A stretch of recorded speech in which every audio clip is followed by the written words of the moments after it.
अगर ये बतावा हम मुंह खोलले रहती तो मुंह में ढुक के तू भीतर चल गई रहता। ऐसे मत कर उड़ावे वाला।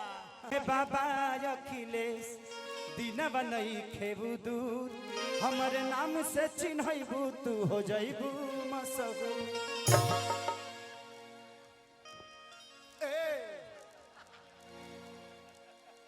ये का हो अगर ये बतावा हम मुंह खोलले रहती तो मुंह में ढुक के तू भीतर चल गई रहता। ऐसे मत कर उड़ावे वाला। चलिए अखिलेश बाबा का बहुत बहुत योगदान है और अच्छे अच्छे गाने देते हैं। मैं चाहता हूं कि एक जोरदार ताली अखिलेश बाबा के लिए बजा दीजिए। कि आधी आधी रतिया पिया बुलेटिया लेके चला ओ कर नाचियो लेके चला।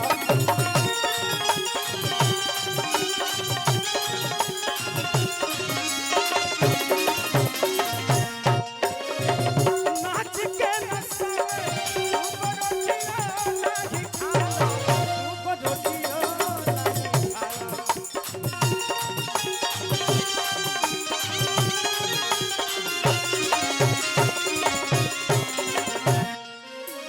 ये गाना माने हमारे राघवेंद्र भैया के सौजन्य से मैं टीम कंपनी के लिए गाया था और सपना चौहान के जीवन की पहली भोजपुरी गाना थी। आज कम से कम 350 मिलियन आप लोगों ने देख लिया उसको। तो चाहे पिया कमाई कुल्ही उड़ाई रे गइलाना हो उड़ाई रे गइलाना एगो नचनिए कारण एगो नचनिए कारण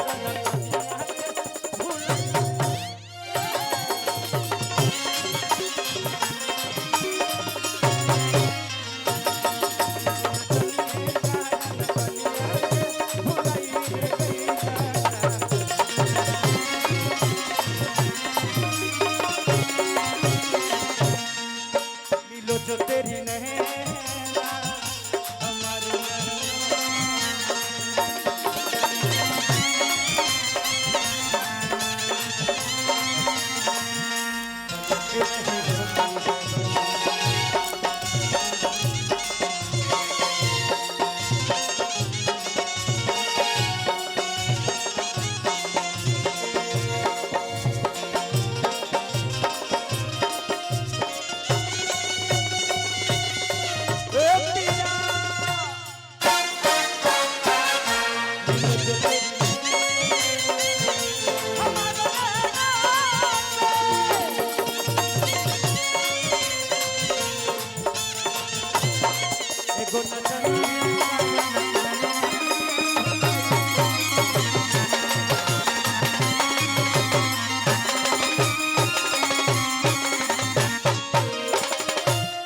औरतिया कहती है कि छोड़ी के गईला लागल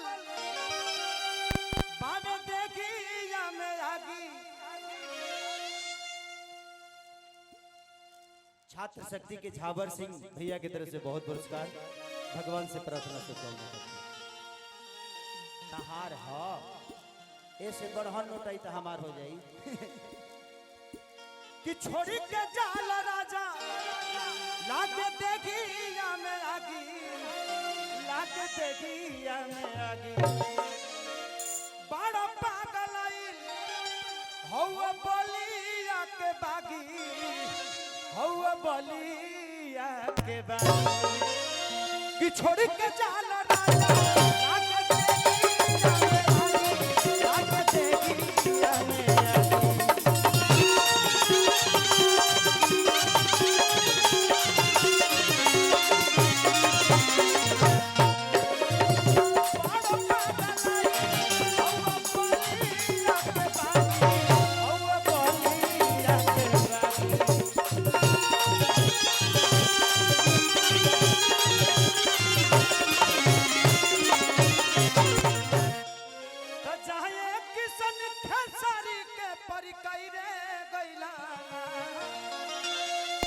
हो परी कई रे गईला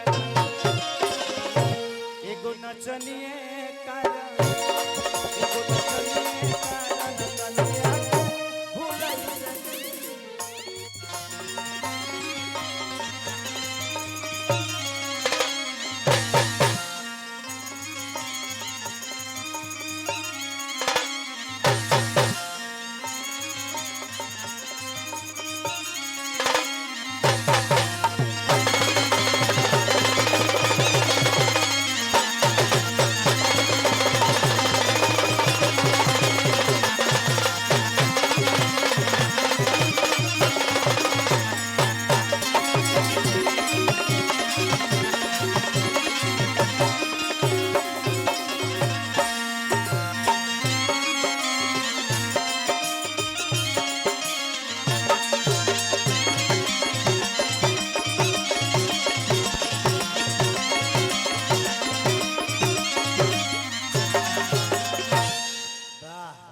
हमारे पवन पांडे जी भी आए हैं, पता नहीं किधर गुम हो गए हैं, तो अगर कोई पहचानता है तो उनको स्टेज पे लेके आ जाए। प्रणाम भैया भैया करो। भैया भैया हाँ।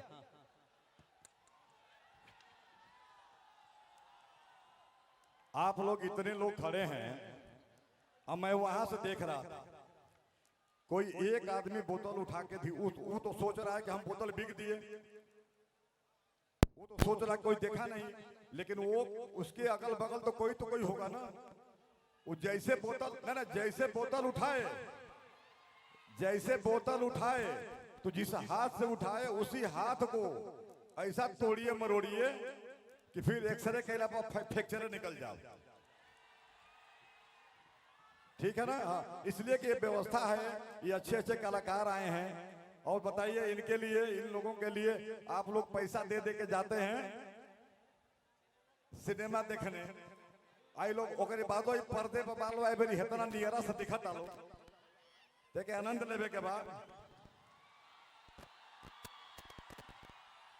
और आराम से अब देखिए, अब उसमें अभी हम कैमरा में चेक कर रहे थे, 3-4 लोग तो आ गए हैं, तो मैं 3-4 अधिवेशन बा के अपने घर से हमेशा के खेदाइले बा। इसलिए चूंकि आप लोग आराम से शांति बना करके रहिए, 1-2 लोग उधर चुकी, और अब चूंकि केवल इससे एक और कहना था कि खाली यही से ना काम चले, उन्हें भोजनों को लेवे के बाद। ठीक है ना? शांति से रहिए, कोई, हाँ, एकदम आराम से। ठीक है, चलिए, बहुत बहुत धन्यवाद, बहुत बहुत बहुत बहुत। आपके दीवाने हैं सब, एक बार जोरदार ताली बजाइए भैया के लिए। अभिषेक जी, आप जहां भी कहीं हो, अभिषेक जी आपको ढूंढ रहे हैं लोग, जब चले जाइए सड़क के किनारे, आप चले जाइए। अभिषेक, ये सपना जी हैं और ये हिमाचल से हैं। इन्होंने पहला गाना किया था नचनिए कारण कनिया के भुलाई रे गईला ना, उसके बाद लगातार इनके गाने, ये देखा चुमा मोहम्मद बिगाड़ दे बुकाय लइकवन के। हाँ, तू तो पहाड़ पर चल जेबू, काल से लग यहाँ से चुमा खोजे।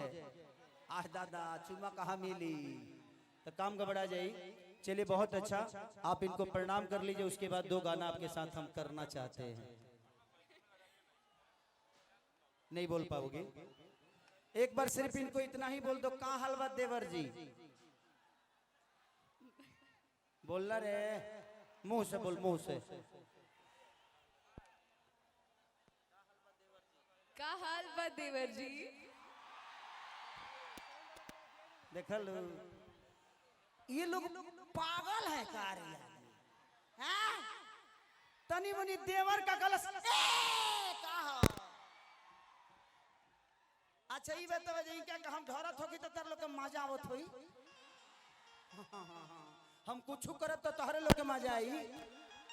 हाँ, तो हम से रोज करब, तू लोग मजा घर ही बैठल ले ली। एक काम करिए, संजय बाबू कहाँ है? एक काम करिए, जो गाना रिलीज नहीं हुआ है, कल रिलीज हो रहा है, जाए करे जाटू, तो वो बजवाई कि नींबू खरबूजा बजवाई? नींबू खरबूजा, जाए करे जा। ओके,